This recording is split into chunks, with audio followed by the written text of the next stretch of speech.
ফ্রিজে আমার কিছু কাঁচা আম ছিল, রেডি করা ছিল আচার জন্য, কেটে ধুয়ে রেখে দিয়েছিলাম। তো ভাবলাম আচারটা আজকে বানিয়ে ফেলি। তো শর্ট টাইম আচারটা বানিয়ে ফেললাম। একটু আদা রসুন বাটা, একটু পাঁচফোড়নের গুঁড়া, শুকনো মরিচের গুঁড়া, চিনি এবং সরিষার তেল, লবণ দিয়ে ঝটপট বানিয়ে ফেললাম আমের আচার। টক মিষ্টি ঝাল আমের আচার, যে আচার গৃহিণীরা আমের দিনে না বানালে নাই হয়।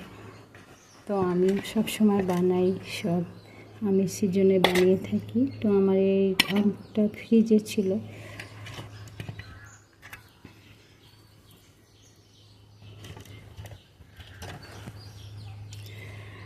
আমের আচারটা পছন্দ করে না এমন মানুষ খুব কমই আছে, ছোট বড় সবাই খেতে চায়। তো আমার যে আচারটা আমি বানিয়েছি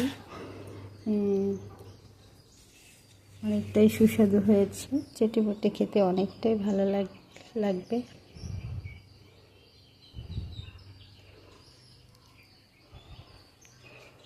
তো ঝটপট বানিয়ে ফেললাম আমার আমের রেসিপি।